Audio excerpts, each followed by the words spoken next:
Me friends and ఫ్యామిలీతో సరదాగా బయటకు వెళ్ళటానికి కారు లేదా అయితే వెంటనే ఈ నెంబర్కి కాల్ చేయండి.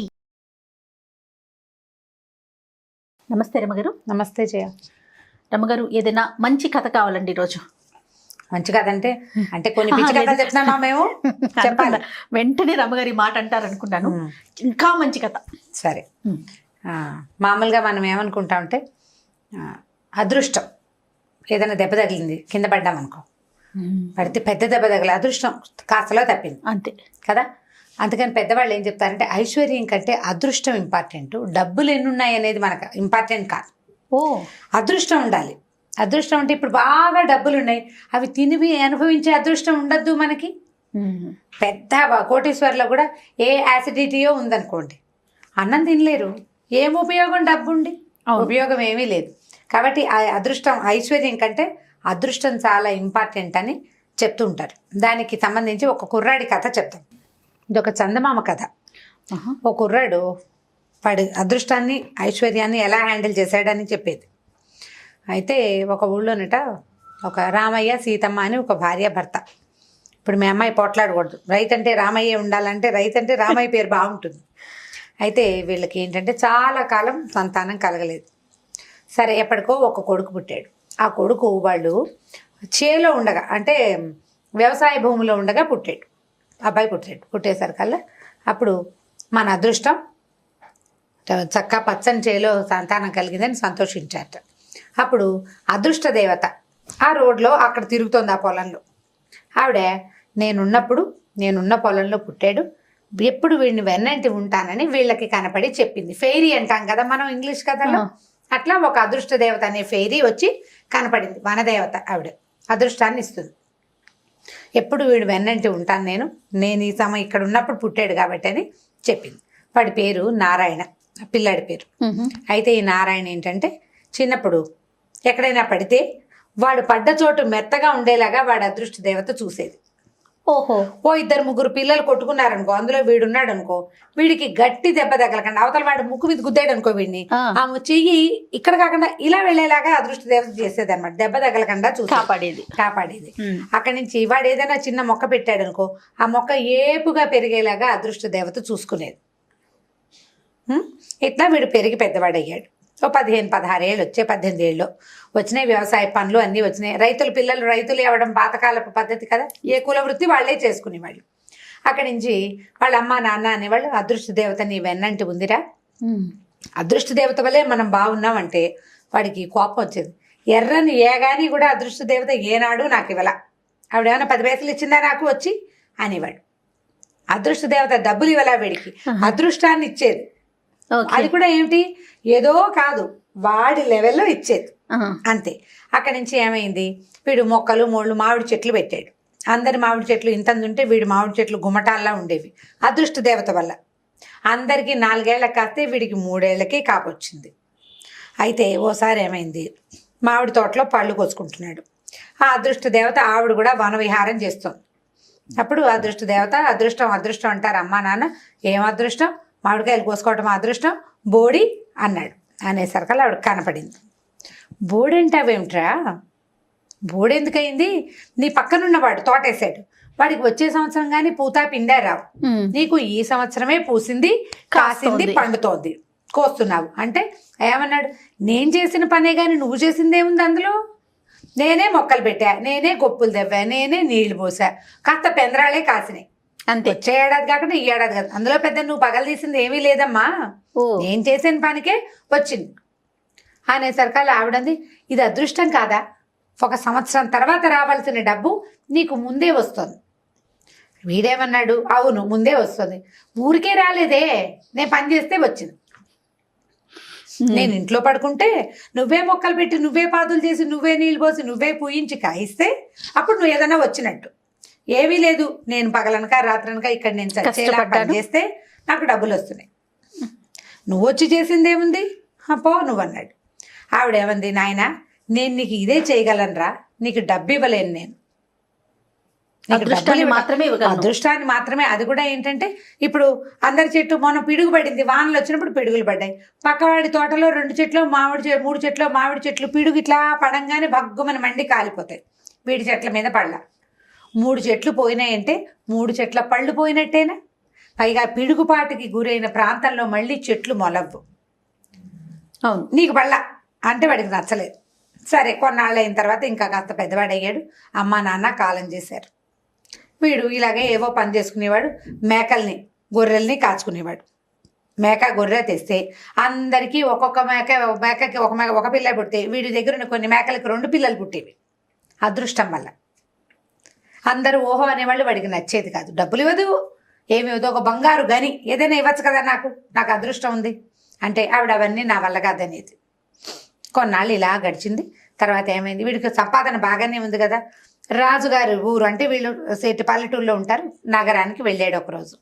అయితే అక్కడ రాజుగారి అమ్మాయిని పల్లకీలో వెళ్తోంది. అమ్మాయిని పల్లకీలో తీసుకెళ్తారు. ఎంత అందంగా ఉందో రాజుగారి అమ్మాయి, ఎంతో బాగుండేసరికల్లా ఆహాహా పెళ్లి చేసుకుంటే ఇలాంటి పిల్లని కదా చేసుకోవాలి, ఇంత అద్భుతంగా ఉంది, రాజుగారి పిల్లని పెళ్లి చేసుకుంటే నేనే రాజునైపోయేవాడిని అన్నాడు. అంటే పక్కన ఎవరు అన్నారు, అదేం కుదరదయ్యా, ఈవిడ ఒక రాజకుమారిని ప్రేమిస్తోంది. ఇప్పుడు రాజకుమార్తె. ఆయన రజతరంజనుడు, అంటే ఆయన దగ్గర బోల్డ్ అంత వెండి సామాన్లు ఉన్నాయి. బంగారం లేదు కానీ విపరీతంగా వెండి ఉంది వాళ్ళ ఇంట్లో. రాజుగారికి బంగారం అంటే ఇష్టం. అందుకని ఆ పిల్లని అతనికి ఇవ్వాల. ఇంకా ఈవిడికి అతనంటే ఇష్టమే, కానీ రాజుగారికి కుదరలేదు, బంగారం లేదు కాబట్టి. నువ్వు బోల్డ్ బంగారం కనుక పట్టుకొచ్చి ఇచ్చావంటే ఎంచక్కా రాజుగారి అమ్మాయిని నీకు ఇస్తారన్నారు. పిల్లాడు బాగున్నాడు చక్కగా అని చెప్పారు. వాళ్ళు ఎవరో నవ్వుతూ చెప్పారు. సరే, వీడేమనుకున్నాడు, అదృష్ట దేవత కోసం వెతుక్కుంటూ పొలంలోకి వచ్చాడు. ఆవిడని అడిగాడు, నువ్వేమైనా బంగారం ఇస్తావా, నాకు బంగారం కావాలి, అప్పుడు నేను రాజుగారి అమ్మాయిని పెళ్లి చేసుకుంటాను, రాజునైపోతాను అంటే. ఆవిడ అవన్నీ నా వల్ల కాదు, నువ్వు మొక్క మోడు పెట్టు, పొలంలో వ్యవసాయం చేయి, నీ పంట పాడవకుండా నేను చూస్తా, ఏదైనా వ్యాపారం చేయి, అది పాడు కాకుండా నేను చూస్తా, నువ్వు నష్టం రాకుండా నేను చూడగలను, కానీ బంగారాలు టింగారాలు నేను ఇవ్వనంది అనేసరికల్లా ఈ లోపల ఆ దారి పోతూ ధగధగలాడుతున్న ఒక ఆవిడ ఇక్కడ ఆగి, బంగారమా, కావాలంటే నేను ఇస్తాను అంది. అనేసరికల్లా నువ్వెవరు తల్లి అన్నాడు. నేను ఐశ్వర్యలక్ష్మిని, ఆవిడ అదృష్టలక్ష్మి, నేను ఐశ్వర్యలక్ష్మి, నీకు బంగారం కావాలంటే ఇస్తా, మళ్ళీ రాను, నువ్వు ఇప్పుడు అదృష్ట దేవత నిన్ను వరించింది, ఇన్నాళ్ళుగా నిన్ను కాచి కాపాడింది కనపడుతోంది కదా, 3 వరాలు ఇస్తా, ఏమైనా 3 అడుగు, మళ్ళీ రాను, ఒక్కసారే ఇస్తాను. అదృష్ట దేవత ఏం చెప్పిందంటే, నువ్వు గాని ఈవిడ్ని ఐశ్వర్యలక్ష్మిని అడిగావా, ఇక నేను నీతోటి ఉండను. ఓ, నువ్వు ఇప్పుడు ఎన్నాళ్ళు నువ్వు నన్ను విసుక్కో కసుక్కో తిట్టు, నేను వస్తూనే ఉంటాను నీ దగ్గర, వెనకాలే ఉంటా. ఎప్పుడైతే నన్ను కాదని నువ్వు ఐశ్వర్యలక్ష్మి దగ్గరికి వెళ్ళావో ఇక నేను నీతో ఉండను. మీ అమ్మా నాన్నకి మాట ఇచ్చా, నువ్వు చచ్చేదాకా చూస్తానని. నువ్వు నన్ను వదిలిపెట్టావా, నేను నీ దగ్గరికి రాలేను. ఇక నువ్వు నన్ను పిలవలేవు, నేను నీకు కనపడడం, నేను వరించడానికి ఇంకోటి వెతుక్కుని పోతాను నా దారిని నేనంది. అనేసరికి పోతే పోవమ్మా, నువ్వు ఉండి ఉద్ధరించిందేమీ లేదు, నాకు బంగారం కావాలి, నువ్వు ఇవ్వలేవు అని ఐశ్వర్యలక్ష్మిని అడిగాడు. ఏమమ్మా ఇస్తావంటే ఇస్తాను, ఏం కావాలంటే నేను చాలా అందంగా అయిపోవాలి, ఒకటి. రెండోది బోలెడంత బంగారం కావాలి. తర్వాత రాజుగారి అమ్మాయితోటి నాకు వివాహం నిశ్చయం కావాలి. 3 అడిగాడు. ఇచ్చాను పో అన్న. వీడు తెల్లగా పొడుగ్గా చక్కగా అయిపోయాడు. అప్పటిదాకా వీడు పల్లెటూరు వాడు, సామాన్యంగా మామూలు బట్టలు కట్టుకుని ఎండనగా వాననగా పనిచేసేవాళ్ళు సామంతాయిగా ఉంటారు. తెల్లగా మెరిసిపోవటం ఇళ్లలో కూర్చునే వాళ్ళకి కుదురుతుంది. ఒకవేళ తెల్లగా ఉన్న రైతులు ట్యాన్గా అవుతారు ఎండకి కదా. ఇతను అట్లా కాకుండా చక్కగా ధగధగా మెరిసిపోతూ బోల్డని బట్టలు, ఒంటి నిండా బంగారం, కిరీటాలు వచ్చేసినాయి. వీడి ఇల్లంతా కనకవర్షం కురిసిపోయిందంతా బంగారమే. ఇక ఎప్పుడైతే వీడు సువర్ణ రంజనుడు అయిపోయాడో, బంగారం వచ్చేసిందో, ఊరు వాడా పొక్కిపోయిందంతా. ఈ నారాయణ దగ్గర బోల్డ్ బంగారం ఉందని రాజుగారు స్వయంగా వచ్చి చూశారు. అబ్బాయి చూస్తే ఇంత పొడుగున్నాడు, అమితాబ్ బచ్చన్ లాగా బ్రహ్మాండంగా ఉన్నాడు. అమితాబ్ బచ్చన్ కాదులేండి, అభిషేక్ బచ్చన్ లాగా ఉన్నాడు, బాగున్నాడు, బోల్డంత బంగారం ఉంది. ఉండేసరికల్లా సరే రాజుగారు, ఈవిడ సువర్ణ రంజనుడు, వీడు అంటే బంగారాన్ని రంజింపచేసేవాడు, వీడికి మా పిల్లని ఇస్తానని పెళ్లి సంబంధాన్ని నిశ్చయం చేసుకున్నారు. ఓకే, అయిందా? అక్కడి నుంచి పెళ్లి కుదిరిపోయింది. ఈ అబ్బాయి ఊరేగింపుగా వెళ్తున్నాడు. వెళ్తుంటే ఏమైంది, వీడు వెళ్తున్న దారిలో చెట్టు మీద, చెట్టు అంటే తీగలు అవి ఉంటాయి కదా, అక్కడ 2 కాకులు వాళ్ళని. ఆ కాకులు 2 ఏం మాట్లాడుకున్నాయిట, కొంతమందికి అర్థమవుతుంది కాకుల భాష. ఇది కూలి వీడిని ఎత్తి మీద పడుతాను, ఎవరైనా వీడికి చెప్తారో చెప్పరో, వీడి అదృష్ట దేవత ఎక్కడుందో కానీ గుమ్మం కూలి వస్తాడు వీడు అని చెప్పుకున్నాయి. కాకులు కావు కావు కావు కావు అంటే, అంతకుముందు కాకి కావు అనగానే అదృష్ట దేవత మీ ఇంటికి చుట్టాలు వస్తున్నారు, నీ పొలంలో పిందెలు వచ్చినాయి అని చెప్పేది.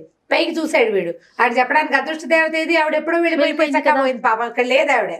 ఇక ఏం చేశాడు, సరే ఏదో మాట్లాడుకుంటాం, మనకెందుకు కాకి భాష, ఇంకా మనకెందుకు, అదృష్ట దేవత పిచ్చిమాలోకం, ఎంతసేపు కాకులు కావట్లాడున్నాయి, నీకు చుట్టాలు వస్తారు, కాకి కావంది, నీ పొలంలో పంట పండింది, ఇలాంటివి చెప్పేది ఇప్పుడు ఎందుకు మనకి, రాజుగారిని అయిపోతున్నాను నేను అనుకున్నాడు. వీడు ఇలా వెళ్తుంటే ఈ పెళ్లి కోసం పందిళ్ళు వేస్తారు కదా, ఒక పందిరి కూలి పడి వీడు కాస్త నెత్తి మీద పగిలిపోయి మరణించాడు. ఓహో, పెళ్ళి అయిపోయింది. వీడు ఏం కోరుకున్నాడు, రాజుగారి అమ్మాయితో పెళ్లి నిశ్చయం కావాలని కోరుకున్నాడు. అది జరిగింది, నిశ్చయం చేశారు కదా, పెళ్ళా కాలేదు, తల పగిలిపోయింది పాపబడికి. దాంతో రాజుగారు ఏం చేశాడు, ఇంత మటుకు వచ్చాక పెళ్లి లేకపోతే పిల్ల పరువు పోతుందని ఆ రజతరంజనుడు ఉన్నాడు కదా, వెండి వాళ్ళ సామాన్లు ఉన్న వాళ్ళని పిలిచి ఆ పిల్లని చేసుకుంటారా నాయన అని వాడికి ఇచ్చి పెళ్లి చేసేశారు.